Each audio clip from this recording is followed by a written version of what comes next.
नमस्कार साथियों, मेरा नाम है निखिल यादव और आप सभी देख रहे हैं अपना YouTube channel APS academy Chamba.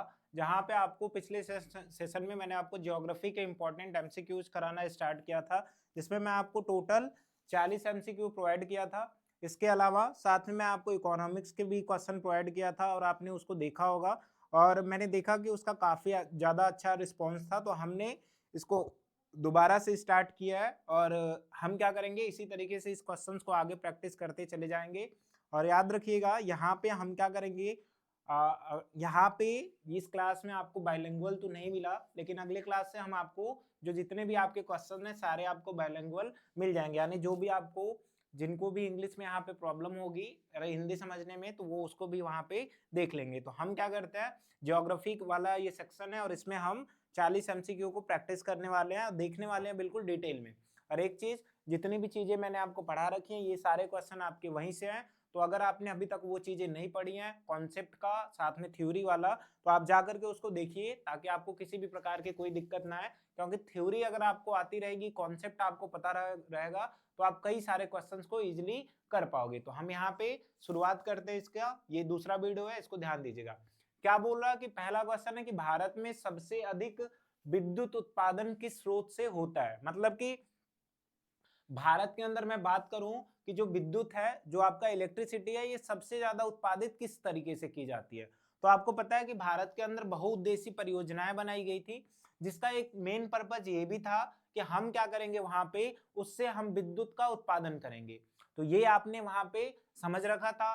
तो क्या है कि आपका वहां पे बहुउद्देशीय परियोजनाओं की वजह से कई सारे डैम बनाए जाएंगे और डैम की वजह से फिर क्या होगा, उससे बिजली का उत्पादन करेंगे। क्योंकि जब बांध से पानी नीचे गिरेगा, टरबाइन के थ्रू हम क्या करेंगे, उसको बिजली के अंदर कन्वर्ट करेंगे। तो इसका जो आंसर हो जाएगा, कौन सा हो जाएगा, ऑप्शन नंबर डी इसका करेक्ट आंसर हो जाता है, जो कि है जल। इसके बाद हम यहाँ पे आगे बढ़ेंगे और अगला क्वेश्चन आपसे क्या बोला, भूमि संरक्षण का सबसे प्रभावी उपाय क्या है। मैंने आपको जब मृदा पढ़ाई थी तो मैंने बताया था कि भूमि के का जो संरक्षण है, जो कंजर्वेशन है सॉइल का, उसको हम कैसे करेंगे। तो मैंने आपको बताया था इसमें सबसे ज्यादा जो बेटर होता है, हम सीढ़ी नुमा जो खेत का उपयोग करते हैं पर्वतीय इलाकों में, तो वहां से क्या होता है, भूमि का संरक्षण किया जाता है। वही आपसे पूछ रहा कि इसमें सबसे प्रभावी उपाय कौन सा है। तो पहला है वनोन्मूलन, दूसरा है सीढ़ी नुमा खेत, तीसरा है अति चराई, चौथा है खनन।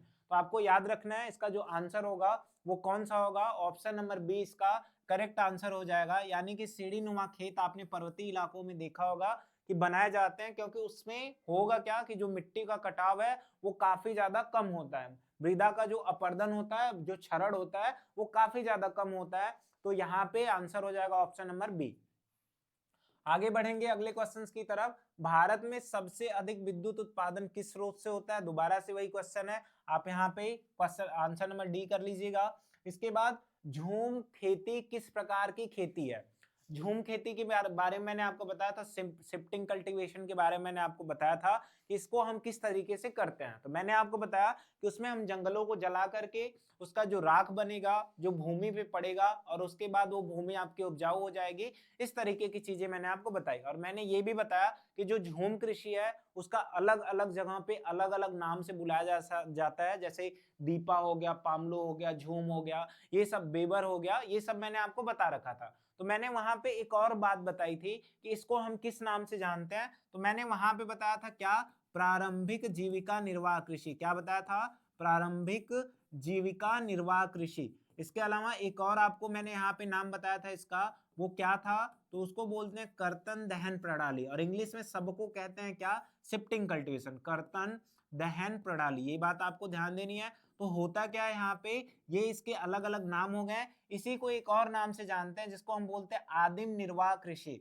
तो आपको ध्यान देना है, जो लगभग ज्यादातर लोग जो जंगलों में होते हैं इसी प्रकार की खेती करते हैं अपने जीवन को यापन करने के लिए। तो आंसर हो जाएगा आदिम निर्वाह कृषि। दो नाम और आपको याद रखने हैं, इसके अलावा जो मैंने आपको टेबल प्रोवाइड कर रखी थी आप उसको भी ध्यान दीजिएगा।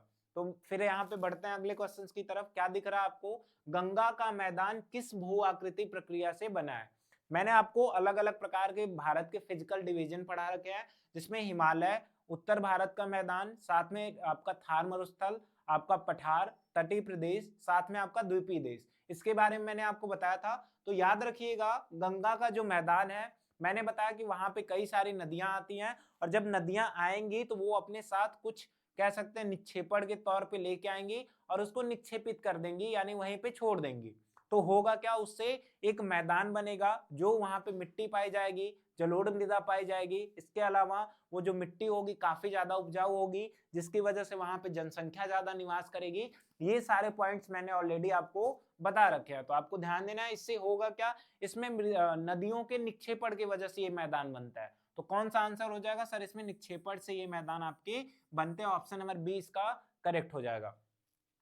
आगे बढ़ेंगे, अगला क्वेश्चन क्या है, बोल रहा कि पृथ्वी का आंतरिक भाग किस सेल से बना है। सेल का मतलब मैंने आपको पढ़ाया था, जो रॉक्स होती हैं वो मैंने आपको बताया कि पहली होती है आग्नेय रॉक, जिसको हम लोग इग्नियस रॉक के नाम से जानते हैं। फिर आपका मेटामॉर्फिक होता है, यानी कि फिर आप वहां पे मैंने 3 तरीके की बताई, आग्नेय, रूपांतरित और आपका एक और मैंने आपको बताया था। तो 3 उसके पार्ट हुए। आपको वहां पे वो चीजें मैंने एक्सप्लेन की, बताया कि आग्नेय चट्टाने पृथ्वी पर सबसे पहले बनी ज्वालामुखी के विस्फोट की वजह से। तो वही सारी चीजें पूछ रहा कि पृथ्वी का सबसे आंतरिक भाग कौन सा है। अब आपको पता है पृथ्वी के अंदर जैसे जैसे आप जाओगे टेम्परेचर आपका बढ़ता जाएगा, यानी कि क्यों, क्योंकि उसके अंदर एक प्रकार से कह सकता हूँ इग्नियस रॉक भी पाई जाती है, वहां पे अंदर हीट भी है, हॉटस्पॉट भी है। तो होगा क्या, पृथ्वी के अंदर सबसे क्या पाया जाएगा, तो आपको याद रखना है इसके अंदर इग्नियस रॉक आपकी पाई जाएगी, आग्नेय चट्टाने आपकी पाई जाएगी। ऑप्शन नंबर सी इसका करेक्ट हो जाएगा। आगे बढ़ेंगे, अगला जो आपसे क्वेश्चन क्या पूछ रहा कि लोहा इस्पात उद्योग को मूल उद्योग क्यों कहा जाता है। इंपॉर्टेंट क्वेश्चन है, मैंने आपको बताया था कि यहाँ से आपके एग्जाम में क्वेश्चन बनते हैं, तो आपको ये चीजें याद रखनी है। लौह इस्पात उद्योग को हम लोग कह सकते हैं कि मूल उद्योग क्यों कहते हैं, क्योंकि सर जो लोहा होता है, जो लौह इस्पात होता है, वो हर एक काम में उपयोग होने के लिए होता है। जैसे आप कोई भी काम करो उसमें आपको लोहे की जरूरत लगभग पड़ती है किसी न किसी चीज को बनाने के लिए। जैसे आप यहाँ पे कुछ भी बनाओ, उससे क्या होगा, आपको लोहे की जरूरत होगी। तो हम ये कह सकते हैं इस पे जो है, जो दूसरे काम है वो इस पे आपका डिपेंड होते हैं। तो क्या होगा, ऑप्शन नंबर सी इसका करेक्ट हो जाएगा। अन्य उद्योगों का क्या है, आधार है। तो ये सी वाला इसका करेक्ट हो जाता है। आगे बढ़ेंगे, अगला क्वेश्चन आपसे क्या पूछ रहा, टिहरी बांध किस पे आपका यहाँ पे लोकेटेड है। आपको मैंने टिहरी बांध के बारे में बता रखा था कि जो आपका टिहरी बांध है, और साथ में मैंने कई सारे ऐसे डैम के बारे में आपको बताया था। तो ये चीजें आपको याद रखनी है। तो जैसे मैंने आपको बताया था सलाल बांध, इसके अलावा हरिके बैराज, ये सारी चीजें मैंने आपको बता रखी हैं। ये सब किसके अंतर्गत आता है, ये सब आता है आपके बहुउद्देशीय परियोजनाओं के अंतर्गत। तो मैंने आपको बताया क्या था कि आपको याद रखना है, जो यहाँ पे बहुउद्देशीय परियोजनाओं के लिए आपको जो टेबल प्रोवाइड किया गया है, ये आपके लिए काफी ज्यादा इंपॉर्टेंट हो जाता है, क्योंकि वहां से कई सारे आपके क्वेश्चन पूछा जाता है। तो आप इस बात को याद रखिएगा। अगर आपने अभी तक वो चीजें नहीं देखी हैं तो आप उसको जा करके देखिएगा, वो टेबल आपके लिए इंपॉर्टेंट हो जाता है। तो याद रखिएगा, ये क्या क्वेश्चन पूछ रहा कि ये किस नदी पर स्थित है टिहरी बांध, तो ये बात आपको याद रखनी है। ध्यान दीजिएगा ये किस पे है, तो मैंने बताया कि ये जो आपकी भागीरथी निकलती है, अलकनंदा निकलती है, उसमें से भागीरथी नदी पे ये क्या बनाया गया, आपका टिहरी बांध बनाया गया है। तो ऑप्शन नंबर कौन सा हो जाएगा, ऑप्शन नंबर सी इसका करेक्ट हो जाता है। आगे आगे बढ़ते हैं, अगला क्वेश्चन आपसे क्या पूछ रहा है, याद रखिए वो टेबल आपके लिए इंपॉर्टेंट है। टेबल से आप लोग सारी चीजें अपनी क्लियर कर लीजिएगा। बहुउद्देशीय परियोजनाओं से आपके एग्जाम में क्वेश्चन जरूर बनेगा, तो आप इस बात को याद रखिएगा। संसाधनों का अति दोहन किस समस्या को जन्म देता है। आपने रिसोर्सेज के बारे में पढ़ा था, तो आपको याद रखना है जो संसाधन क्या होते हैं। मैंने आपको बताया था रिसोर्सेज क्या होते हैं, जो हमारे नीड्स को फुलफिल करें उसको क्या कहते हैं, आप रिसोर्स कहते हैं। तो याद रखिएगा, अगर हम संसाधनों का ज्यादा उपयोग करें तो होगा क्या, जो हमारा पर्यावरण संतुलन होता है वो पूरी तरीके से आपका क्या होगा, बिगड़ जाएगा। तो बस होगा क्या, जैसे आप वनों की कटाई करते हो, क्यों करते हो सर, खेती करेंगे, यहाँ पे बिल्डिंग्स बनाएंगे, अलग अलग इंडस्ट्रीज खोलेंगे, तो होगा क्या, अब जब काटोगे ना तो उसका नेगेटिव इंपैक्ट भी पड़ेगा। तो इससे होगा क्या, जो पर्यावरण है ना वो आपका प्रदूषित हो जाएगा। इस बात को आपको याद रखना है। ऑप्शन नंबर सी इसका करेक्ट हो जाएगा। आगे क्या आपसे बोल रहा कि जिन संसाधनों को पुनः संभव हो वो क्या कहलाते हैं, यानी कि मैंने आपको बताया था कि ऐसे संसाधन यानी कि रीन्यूएबल एनर्जी के बारे में मैंने, रीन्यूएबल जो आपके रिसोर्सेस होते हैं उसका मतलब क्या होता है सर, हम कोई संसाधन उपयोग किए फिर से दोबारा हम उसको प्राप्त कर सकते हैं, और एक ऐसा होता है जिसको हम बार बार नहीं प्राप्त कर सकते। तो याद रखिएगा, जैसे कोयला हुआ, पेट्रोलियम हुआ, ये हुआ नॉन रिन्यूएबल, यानी कि इसका मतलब क्या हुआ, नॉन रिन्यूएबल का मतलब ये होता है कि हम उसको दोबारा से न्यू यानी कि नया नहीं बना सकते। जैसे कि कोयला हुआ, पेट्रोल हुआ, ये सब क्या हुआ, ये आपके लाखों करोड़ों वर्ष में बनते हैं, जबकि आपका जैसे सौर ऊर्जा हुआ और इसके अलावा आपका कह सकता हूं पवन ऊर्जा हुआ, इसको आप बना सकते हो, यानी ये पॉसिबल है। तो कौन सा हो जाएगा, नवीकरणीय संसाधन, यानी कि आपका यहाँ पे ऑप्शन नंबर सी करेक्ट हो जाता है। तो इस बात को याद रखिएगा। अगला क्वेश्चन आपसे क्या पूछ रहा, बोला भारत में सबसे कम जनसंख्या किस राज्य में है। तो ये बात आपसे यहाँ पे पूछ रहा कि भारत में सबसे कम जनसंख्या घनत्व किसमें है। तो ये क्वेश्चन आपको याद रखना है, मैंने आपको बताया था, ये आपको याद रखना है कि वहां पे कम जनसंख्या के बारे में भी बताया था, और इसके बाद ज्यादा जनसंख्या के बारे में भी मैंने आपको बताया था कि यहाँ पे कम जनसंख्या घनत्व वाला कौन सा है और आपका ज्यादा जनसंख्या घनत्व वाला कौन सा है। तो आपको याद रखना है कि कम जनसंख्या वाला मैंने आपको बताया था कि कौन सा होता है। तो आपको ध्यान देना है, यहाँ पे कम जनसंख्या घनत्व वाला जो राज्य है वो आपका कौन सा है, अरुणाचल प्रदेश। कौन सा, तो आपको ध्यान देना है सबसे कम जनसंख्या घनत्व वाला अरुणाचल प्रदेश, ये आपको ध्यान देना है। दूसरा, उत्तर प्रदेश के बारे में मैंने आपको कई सारी चीजें बता रखी हैं, तो आप ध्यान दीजिएगा। जनसंख्या घनत्व का मतलब क्या होता है, तो मैंने आपको बताया था जनसंख्या घनत्व से फॉर्मूला पूछा जाता है। इसमें होता क्या है कि जैसे कोई एरिया है, एरिया के ऊपर कितने सारे लोग रह रहे हैं, जैसे 1 किलोमीटर के अंदर कितने सारे लोग रह रहे हैं, तो यही क्या हुआ, आपका जनसंख्या घनत्व हो गया, पॉपुलेशन डेंसिटी हो गया। तो प्रति वर्ग किलोमीटर संख्या का मतलब क्या हुआ, 1 किलोमीटर के अंदर कितने सारे लोग रहे हैं। ऑप्शन नंबर इसका सी करेक्ट हो जाएगा। आगे क्या है, आपको कांटेदार वनों के वन कहाँ पाए जाते हैं। तो मैंने आपको बताया था जहां पे आपके मरुस्थल पाए जाएं, और मरुस्थल एक ऐसी जगह होती है जहां पे 25 सेंटीमीटर से कम वर्षा हो, ऐसी जगह को मरुस्थल कहते हैं। तो वहां पे कांटेदार आपके वृक्ष देखने को मिलेंगे, क्योंकि वो वाष्पोत्सर्जन को आपको कम करने का कार्य करते हैं। तो इस बात को याद रखिएगा।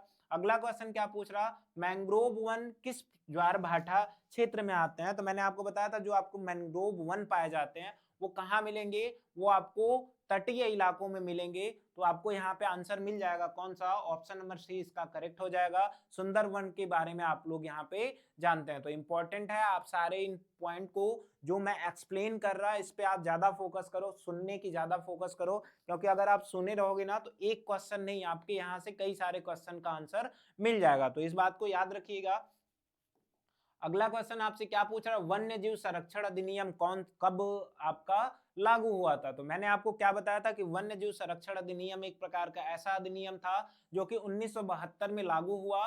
ये वाइल्ड लाइफ और साथ में इन्वायरमेंट को प्रोटेक्ट करने के लिए एक एक्ट निकाला गया था भारत सरकार के द्वारा, जिसपे भारत सरकार ने इस पे काम किया था, जो कि केंद्र सरकार थी आपकी उसने। तो कब हुआ था, आंसर हो जाएगा 1972। इसके अलावा पृथ्वी सम्मेलन 1992, इसके अलावा टाइगर प्रोजेक्ट आपका 1973। तो ये सारे डेट्स आपको याद रखनी है। आगे बढ़ते हैं, अगला क्या है, आपको पूछ रहा कि हैदराबाद। अब यहाँ पे मैंने आपको बता रखा है, याद रखिए, जो मैंने आपको नदी वाला सेक्शन पढ़ा है वहां पे ये क्वेश्चन मैंने आपको बताया था कि ऐसे क्वेश्चन आपको एमसीक्यू में देखने को मिलेंगे। तो आप इस चीज को देखिएगा, क्या बोल रहा कि हैदराबाद नगर किस तट पर या किस नदी के तट पे आपका स्थित है। तो मैंने आपको क्या बताया था कि जो कृष्णा की वहां पे सहायक नदी है आपकी, कौन सी, कह सकता हूं मूसी, यहीं पे आपकी पाई जाएगी। कौन सा आपका, कह सकता हूं कि हैदराबाद। हैदराबाद किस नदी के तट पे स्थित है, ऐसे क्वेश्चन एग्जाम में बनते हैं, आपको ध्यान देना है। ये है आपका मूसी नामक रिवर पे आपका लोकेटेड है, या उसके किनारे पे ये स्थित है। अगला क्वेश्चन आपसे क्या बोला, टाइगर प्रोजेक्ट लागू किया गया था। अभी मैंने आपको बताया टाइगर प्रोजेक्ट में जैसे अलग अलग नाम भी होते हैं, जैसे मानस आपका टाइगर रिजर्व, आपका जिम कार्बेट जिसका नाम है रामगंगा, आपका जिम, जैसे जिम कार्बेट का नाम रामगंगा बदल दिया गया। इसके अलावा कान्हा टाइगर रिजर्व, और मानस के बारे में मैंने आपको बताया, पेरियार के, ये सारी चीजें मैंने आपको बता रखी है, वहां से भी क्वेश्चन बनते हैं, तो आपको ध्यान देना है। जो इसका आंसर कौन सा हो जाएगा 1973, क्योंकि मैंने आपको बताया था टाइगर की संख्या कम हो रही थी, जिसकी वजह से भारत सरकार ने क्या किया था, टाइगर प्रोजेक्ट को लागू किया था 1972 के एक्ट के थ्रू। तो आपको ध्यान देना है, ऑप्शन नंबर इसका 20 यहाँ पे करेक्ट हो जाएगा। अगला क्वेश्चन आपसे क्या पूछ रहा, निम्न में से कौन सा वृक्ष क्या है, सदाबहार वन का उदाहरण है। सदाबहार का मतलब एवरग्रीन फॉरेस्ट, और मैंने आपको एवरग्रीन फॉरेस्ट के बारे में बताया था कि जहां पे 200 सेंटीमीटर से अधिक वर्षा हो वहां पे क्या होगा, एवरग्रीन फॉरेस्ट पाया जाएगा। इसके अलावा वहां पे कई सारे वृक्ष भी पाए जाते हैं जिनका मैंने आपको नाम बताया था, उसी में एक नाम आपका था महोगनी, इसका नाम याद रखिएगा, ये है आपका एवरग्रीन फॉरेस्ट। इसके अलावा भी कई सारे आपको नाम वहां पे बताए गए थे, तो आप उस बात को याद रखिएगा, इसकी जगह पे दूसरे भी क्वेश्चन पूछे जाएंगे, तो आपको ध्यान देना है। और बाकी इलाका मैंने आपको बताया था कहाँ पे ये आपका पाया जाता है। आगे बढ़ते हैं, अगला क्वेश्चन आपसे क्या पूछ रहा, व्यापारिक कृषि या मतलब कि कॉमर्शियल फार्मिंग का मतलब क्या होता है, या इसका मेन उद्देश्य क्या होता है। मैंने आपको क्या बताया था कि जो आपकी रोपड़ कृषि होती है वो क्यों की जाती है, वो आपका इसीलिए किया जाता है कि हम उसको बाजार में बेचेंगे और बेचने से हमें जो लाभ होगा हम उसका क्या करेंगे, मतलब पैसा कमाएंगे, ये इसका मेन टारगेट था। तो क्या होगा, पारंपरिक खेती, आत्मनिर्भरता, दोनों ऑप्शन गलत है, परिवार की आवश्यकता भी गलत है, याद रखिएगा इसका ऑप्शन नंबर सी यहाँ पे करेक्ट है, बाजार के लिए उत्पादन यानी कि प्रोडक्शन फॉर मार्केट, और वहां पे आपका क्या मिलेगा उनको, वहां पे कह सकता हूं कि लाभ मिलेगा, प्रॉफिट वो लोग वहां पे कमाएंगे जो लोग व्यापारिक कृषि करते हैं उनको, यानी कॉमर्शियल एग्रीकल्चर। आगे बढ़ेंगे, अगला क्वेश्चन क्या है, भारत में खरीफ की फसल क्या है। तो आपको याद रखना है भारत में 3 फसलें, रबी, खरीफ और जायद। उस दिन आपको मैंने जो आपका सरसों वाली फसल है उसको रबी की जगह खरीफ में मैं गलती से उसमें बता दिया था, तो आप इस चीज को याद रखिएगा। तो ध्यान देना है कि जो खरीफ की फसल है वो कब से कब बोई जाती है, तो मैंने आपको बताया जून से बोई जाती है, अक्टूबर, सितंबर, अक्टूबर तक काट ली जाती है। कौन सा आएगा सर इसमें, इसमें आपको मिलेगा धान, ये इसका आंसर हो जाएगा ऑप्शन नंबर सी। इसी तरीके के क्वेश्चन आपके एग्जाम में बनते हैं, तो आप इस बात को याद रखिएगा। अगला क्वेश्चन, मैदानों का निर्माण मुख्यतः किससे होता है, आंसर अपरदन और निक्षेपण से, पहले ही मैंने इसको एक्सप्लेन कर दिया है, तो ध्यान दीजिएगा। अगला क्वेश्चन क्या है, आग्नेय शैलों का निर्माण कैसे हुआ है, तो मैंने बताया था जो इग्नियस रॉक हुई, जब पृथ्वी धीरे धीरे ठंडा हुई, पृथ्वी के अंदर से निकलने वाला जो ज्वालामुखी के अंदर से जो आपका लावा था वो ठंडा होता है, फिर वो क्या करता है, आपका चट्टान का निर्माण करता है, रॉक्स के तौर पे बना, यानी कि सबसे पहले तो कौन सी हो गई, तो याद रखिएगा कैसे बना था, आपका ज्वालामुखी के लावा से, यानी कि वोल्केनो के मैग्मा से ये बना था। तो ऑप्शन नंबर आपका यहाँ पे बी करेक्ट हो जाता है, ये बात आपको ध्यान देनी है। अगला क्वेश्चन क्या है, सौर मंडल का सबसे बड़ा ग्रह कौन सा है, आपसे क्या पूछ रहा कि सौर मंडल का सबसे बड़ा ग्रह कौन सा है, तो ये आपको ध्यान देना है, ये आपके किससे रिलेटेड है, आपका सोलर सिस्टम से है, तो आपको ये चीजें ध्यान देनी है। तो सबसे बड़ा आपका जो कह सकते हैं कि ग्रह कौन सा है, तो ये आपसे पूछ रहा, तो आपको ध्यान देना है सबसे बड़ा कौन सा होता है, तो ध्यान दीजिएगा सबसे बड़ा आपका होता है बृहस्पति। कौन सा होता है, तो आपको ध्यान देना है सबसे बड़ा जो होता है वो होता है आपका बृहस्पति, जिसको इंग्लिश में हम लोग जुपिटर के नाम से जानते हैं, ये चीजें आपको याद रखनी है। तो जुपिटर हो जाएगा, आंसर कौन सा हो गया, option number C. Solar system के बारे में आपको चीजें बता दूंगा, इसको ध्यान दीजिएगा, तो जुपिटर इसका करेक्ट आंसर हो जाएगा। अगला क्वेश्चन आपसे क्या पूछ रहा, भारत में सबसे सस्ता परिवहन साधन कौन सा है, यानी कि अगर आप भारत में ट्रेवल करना चाहते हो, एक जगह से दूसरी जगह जाना चाहते हो या फिर व्यापार ही करना चाहते हो, तो सबसे सस्ता इसमें से कौन सा मिलेगा, क्या सड़क परिवहन है, रेल परिवहन है, जल परिवहन है या फिर वायु परिवहन है। तो आपको पता है रेल परिवहन इसमें सबसे सस्ता पाया जाता है, सबसे चीपेस्ट कौन सा होता है, ऑप्शन नंबर बी रेल परिवहन, यानी कि रेल ट्रांसपोर्टेशन इसमें सबसे सस्ता होता है, तो आपको ध्यान देना है। आगे बढ़ेंगे, अगला क्वेश्चन आपसे क्या पूछ रहा, कच्चे माल पर आधारित उद्योग का उदाहरण कौन सा है। मैंने आपको इंडस्ट्रीज पढ़ा रखी है, और इंडस्ट्रीज के अंदर कई सारे मैंने आपको क्लासिफिकेशन बताए थे, और उसी के अंतर्गत मैंने आपको बताया था कच्चे माल के आधार पे जो उद्योग होता है वो कौन सा होता है, तो मैंने बताया जो कृषि के अंदर होगा वो क्या है आपका, यहाँ पे कह सकता हूं कि कच्चे माल के आधार पे, तो कौन सा हो सकता है, कपड़ा उद्योग हो गया, सीमेंट उद्योग हो गया, आईटी और सीमेंट तो काट दीजिएगा, बचा आपका कुटीर उद्योग यानी छोटे छोटे उद्योग और कपड़ा उद्योग। तो आपको ध्यान देना है इसमें ऑप्शन नंबर लगभग बी भी सही हो सकता है, सी डी भी सही हो सकता है। बट अगर मैं बात करूं जैसे हमें क्या मिले सर, रेसे मिले और रेसे से हमने कपड़े की बुनाई की बिना मशीन के, तो वो क्या हो गया सर, हमें यहाँ पे कच्चे माल के थ्रू मिला। और कुटीर उद्योग का भी आपको पता चल गया, तो याद रखिएगा आप इसमें से ऑप्शन नंबर बी यहाँ पे लगा दीजिए, ये आपका सही हो जाता है। आगे क्या आपसे क्वेश्चन पूछ रहा कि भारत का लौह इस्पात उद्योग मुख्यतः कहाँ पाया जाता है। मैंने आपको मुंबई हाई के बारे में बताया था, वहां से आपको पेट्रोलियम मिलेगा, खनिज तेल मिलेगा, जबकि छोटा नागपुर का जो पठार है यहाँ पे सबसे ज्यादा क्या मिलेगा, आपका लौह इस्पात मिलेगा। ये बात आपको ध्यान देनी है। तो इन चीजों के बारे में मैंने ऑलरेडी आपको बता रखा है, तो आप इन चीजों को याद रखिएगा। आगे क्या बोला, भाखड़ा नांगल बांध, कई बार ये क्वेश्चन आपको रिपीटेड हो गया, तो आप ध्यान दीजिएगा। अब इसका आंसर आपको पता चल गया होगा कि भाखड़ा नांगल बांध जो है, भाखड़ा नांगल डैम जो है, वो आपका किस रिवर पे पाया जाता है, तो आंसर हो जाएगा सतलज रिवर पे। ये बात आपको याद रखनी है, और इसके सतलज रिवर के बारे में आपने कई सारी इंफॉर्मेशन ऑलरेडी पढ़ रखी है, तो सारी चीजों को आपको ध्यान देना है, किसी भी चीज को स्किप नहीं करना है ताकि आपका कोई क्वेश्चन वहां पे छूटे। अगला क्वेश्चन क्या है, रिन्यूएबल रिसोर्स का एग्जांपल क्या है। रिन्यूएबल का मतलब क्या होता है, जिनको हम बार बार क्या करें सर, बना सके। और नॉन रिन्यूएबल का मतलब सर, हम जिसको बार बार नहीं प्राप्त कर सके। तो क्या हो जाएगा, ऑप्शन नंबर ए कोयला, पेट्रोलियम, लौह अयस्क या फिर आपका सौर ऊर्जा। तो कौन सा हो जाएगा, तो रिन्यूएबल का मतलब सर जिसको बार बार प्राप्त कर सके। कोयला खत्म हो जाएगा, नहीं पा सकते। पेट्रोलियम खत्म हो जाएगा, नहीं पा सकते।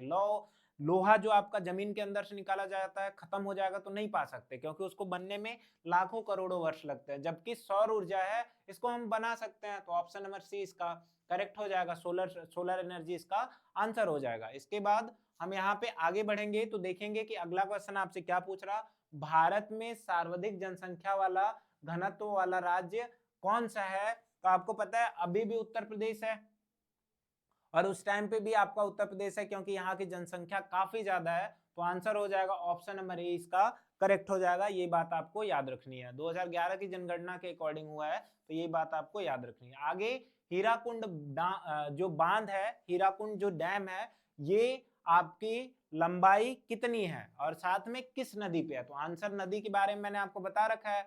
बाकी ये कितनी लंबी है, तो ये विश्व की सबसे लंबी कह सकता हूं कि बांध है, विश्व का सबसे बड़ा लंबा बांध है। कितना किलोमीटर है, मैंने आपको बताया था सर ये 25 किलोमीटर है, 26 किलोमीटर। अब कौन सा है, तो याद रखिएगा 26 इसका आंसर हो जाता है। ऐसे नहीं देगा आपको, 25-26 तो करके देगा ही नहीं, उसमें आपको 26 को 30 कर सकता है, इस तरीके से। फिलहाल में अभी यहाँ पे 25-26 है, आप 26 याद रखो। आगे बढ़ेंगे, अगला कौन सा है, तो आपको दिख रहा होगा जनसंख्या वृद्धि का इसमें से मेन कारण क्या है। तो मैंने आपको बताया था कि जनसंख्या वृद्धि का सबसे मेन कारण ये है कि आजकल यानी कि आज के मॉडर्न टाइम में हुआ क्या है कि सारी सुविधाएं, सारी फैसिलिटी अवेलेबल है, जो मृत्यु दर है वो आपका कम हो गया है, जन्म दर आपका बढ़ गया है। इसीलिए जो सुविधाओं का लोग फायदा उठा रहे हैं और ज्यादा लंबे समय तक जिंदा रह रहे हैं। तो क्या हो जाएगा आंसर, स्वास्थ्य सुविधाओं में सुधार हो गया इसी वजह से। पहले के टाइम में अकाल आता था, अलग अलग प्रकार की बीमारियां चलती थी, जिसकी वजह से लोग वहां पे डेथ होती थी। लेकिन आजकल ये सब खत्म हो चुका है, जिसकी वजह से जनसंख्या के अंदर वृद्धि बढ़ती जा रही, ये सब कम नहीं हो रहा, क्योंकि मृत्यु दर आपकी कम हो चुकी है।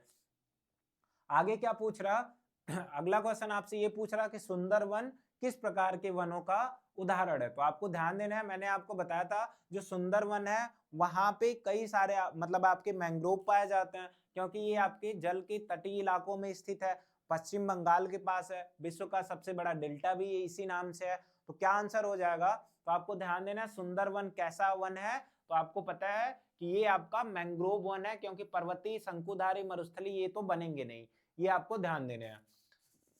अगला क्या क्वेश्चन आपसे पूछ रहा, भारत का पहला टाइगर रिजर्व कौन सा है, भारत का फर्स्ट टाइगर प्रोजेक्ट कौन सा है, यानी कि फर्स्ट टाइगर रिजर्व आपका कौन सा होता है। तो आपको ध्यान देना है, इसमें से 4 नाम दिए गए हैं। कौन कौन सा, पहला है जिम कार्बेट, जिसका एक और नाम पड़ गया है, जिसको हम क्या कहते हैं, रामगंगा के नाम से जानते हैं। दूसरी चीज आपका कान्हा हो गया है, ये कहाँ है? एमपी में पाया जाता है। सुंदरबन आपका पश्चिम बंगाल, रणथंबोर आपका राजस्थान में। तो कौन सा आंसर होगा? तो आपको पता है सबसे पहला जिम कॉर्बेट नेशनल पार्क के बारे में भी आपने सुना होगा और टाइगर रिजर्व के बारे में भी सुना होगा। तो ये चीजें आपको याद रखनी है। ऑप्शन नंबर ए इसका करेक्ट हो जाएगा, तो आप इसको याद रखिएगा। इसके बाद हम क्या करते हैं, यहाँ पे अगले क्वेश्चन की तरफ बढ़ेंगे। और अगला क्वेश्चन आपसे क्या पूछ रहा, ध्यान से देखिएगा। बोल रहा कि मूसी नदी किसकी सहायक है? तो आंसर क्या हो जाएगा?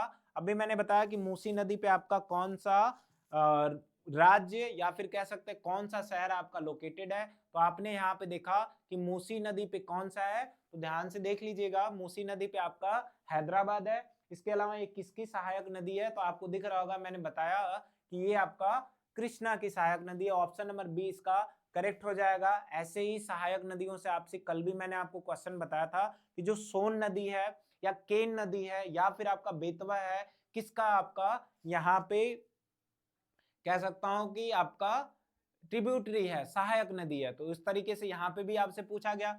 आगे बढ़ेंगे, अगला क्वेश्चन आपसे क्या पूछ रहा, विश्व का सबसे लंबा बांध कौन सा है? अभी मैंने पीछे आंसर बताया कि जो महानदी पे बना आपका ओडिशा के अंदर जो डैम है आपका, कौन सा, हीराकुंड डैम, ये सबसे बड़ा डैम है, ये सबसे बड़ा बांध पाया जाता है विश्व का।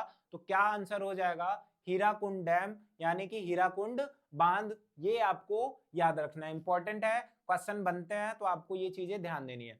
आगे बढ़ते हैं, अगला क्वेश्चन आपको क्या दिख रहा, बोला कि चिनाब जो नदी है ना, ये किन दो नदियों के मिलने से बना है? तो मैंने आपको क्या बताया था, जो चिनाब रिवर है वो आपका दो नदियों से बना है, एक चंद्रा और दूसरा आपका कौन सा, तो चंद्रा और भागा रिवर। तो आपको ध्यान देना है कौन सी नदी है, चंद्रा और भागा, ये इसका आंसर हो जाएगा। ऑप्शन नंबर सी इसका करेक्ट हो जाता है। इस बात को आपको याद रखनी है।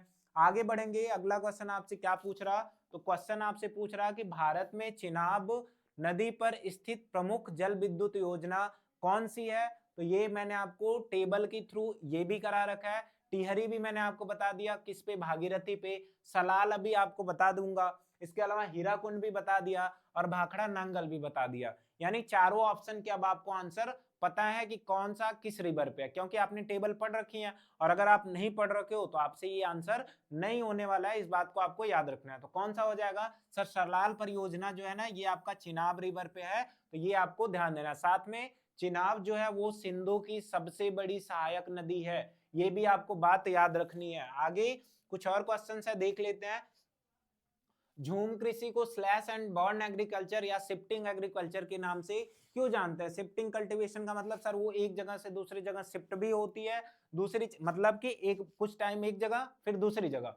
तो इसका मतलब ये मैंने आपको बताया कि जंगलों को काटा जाता है, काट करके उसको जलाया जाता है। तो स्लैश मतलब राख और बर्न का मतलब सर जलाना। तो हो गया आपका, क्यों? क्योंकि जंगल काट कर जलाकर क्या किए जाते हैं, खेती के कारण इसको बनाया जाता है या खेती के लायक बनाए जाते हैं। इसी कारण से इसको क्या कहते हैं, स्लैश एंड बर्न एग्रीकल्चर या स्लैश एंड बर्न कल्टीवेशन के नाम से जानते हैं। इस बात को आप लोग याद रखिएगा। अगला क्वेश्चन आपसे क्या पूछ रहा कि भारत में क्षेत्रफल की दृष्टि से सबसे अधिक वन किस राज्य में पाए जाते हैं? इंपॉर्टेंट क्वेश्चन है, ऐसे फैक्ट्स से रिलेटेड क्वेश्चन आपके एग्जाम में बन सकते हैं, तो आपको ये चीजें याद रखनी है। कौन सा यहाँ पे हो जाएगा? तो मैंने आपको बताया जो कान्हा राष्ट्रीय उद्यान है वो कहाँ पाया जाता है, वो पाया जाता है मध्य प्रदेश में। इंदौर जो है भारत का सबसे साफ स्वच्छ शहर भी है, ये भी पॉइंट है। और इंदौर कहाँ पड़ेगा आपका? मध्य प्रदेश में। मध्य प्रदेश में जगह पाई जाती है देवास, जहाँ पे आपके नोट की छपाई होती है, इसके बारे में मैंने आपको बताया। तो ऑप्शन नंबर ए इसका करेक्ट हो जाएगा। आगे बढ़ेंगे, अगला क्वेश्चन आपसे क्या पूछ रहा, लास्ट क्वेश्चन है, देखिएगा ध्यान से, फिर ये आपका कंप्लीट खत्म हो जाएगा। टोटल आपके 41 क्वेश्चन है, तो आप इस चीज को याद रखिए। क्या बोल रहा कि भारत की कुल जनसंख्या, विश्व की कुल जनसंख्या में भारत की जनसंख्या का कितना योगदान है? तो मैंने इसका परसेंटेज आपको बताया था कि 17% हमारा योगदान है। हमारा का मतलब ये भारत की जो जनसंख्या है वो क्या है, विश्व के 100% जनसंख्या की लगभग 17% है, 17 से 18% है। तो ये बात आपको ध्यान देनी है। तो यहाँ पे आपके टोटल 41 क्वेश्चन थे, वो आपके पूरी तरीके से कंप्लीट हो जाते हैं। और याद रखिएगा, कल जब हमने आपको वीडियो प्रोवाइड की थी तो मैंने आपको एक बात बोली थी कि अगर आप इस क्वेश्चंस को देखिएगा, बताइएगा कि आपके कितने आंसर इसमें से सही हुए। तो उसमें कई सारे बच्चों ने इसके, कई सारे यहाँ पे लोगों ने उसके आंसर बताए थे। किसी का 40 में 38 सही था, किसी का वहां पे 39 था, मैंने नाम देखा था, अभी याद नहीं, मैं बता दूंगा। तो उसमें आपने उसके आंसर दिए, देख के काफी अच्छा लगा कि अगर हम यहाँ पे ये चीजें आपको पढ़ा रहे हैं तो आप उसका रिस्पॉन्स दे रहे हो, और जिसे देख करके हमें एक प्रकार से अलग सी मोटिवेशन मिलती है आपके लिए इस प्रकार के वीडियो बनाने के लिए। तो आप इसी तरीके से आंसर को देते रहिएगा, बताइएगा जरूर कि इसमें आपके कितने आंसर सही होते हैं, और कमेंट हम जरूर देखते हैं, सारे कमेंट को पढ़ते हैं, ताकि हम यही समझ सके कि आपका रिस्पॉन्स कैसा है इस वीडियो के थ्रू। तो आप इसको देखिएगा, क्वेश्चन को प्रैक्टिस करिए, जो आपको पढ़ाया गया कॉन्सेप्ट, कोई दिक्कत आती है आप जाके दोबारा उसको देखो, नहीं समझ में आता है कमेंट करो, ताकि हम उसको दोबारा से रिपीट कर देंगे, सारी चीजें बता देंगे, और आपको किसी भी प्रकार के एग्जाम में अगर दिक्कत आएगी तो हम आपको उसका सलूशन जरूर प्रोवाइड करेंगे, अगर वो हमारे थ्रू पॉसिबल हो पाता है तब। तो इसी तरीके से हमारे साथ जुड़े रहिएगा। और एक और चीज कि अगर आप चैनल पे पहली बार हो तो चैनल को जरूर सब्सक्राइब करो, क्योंकि अभी ये स्टार्टिंग है, जब आप धीरे धीरे सपोर्ट करोगे तो हम लोग भी यहाँ पे चैनल जैसे ग्रो होगा ऐसी ही चीजें आपको प्रोवाइड करते जाएंगे। तो उम्मीद कर रहा आपको हम लोग हमारी बातें समझ में आ रही होंगी। तो मिलते हैं फिर आपसे अगले सेशन में। अभी इकोनॉमिक्स का आपको एमसीक्यू मिलेगा, तो आप उसको भी देखिएगा। तो मिलते हैं फिर आपसे अगले सेशन में, तब तक के लिए आप सभी का धन्यवाद।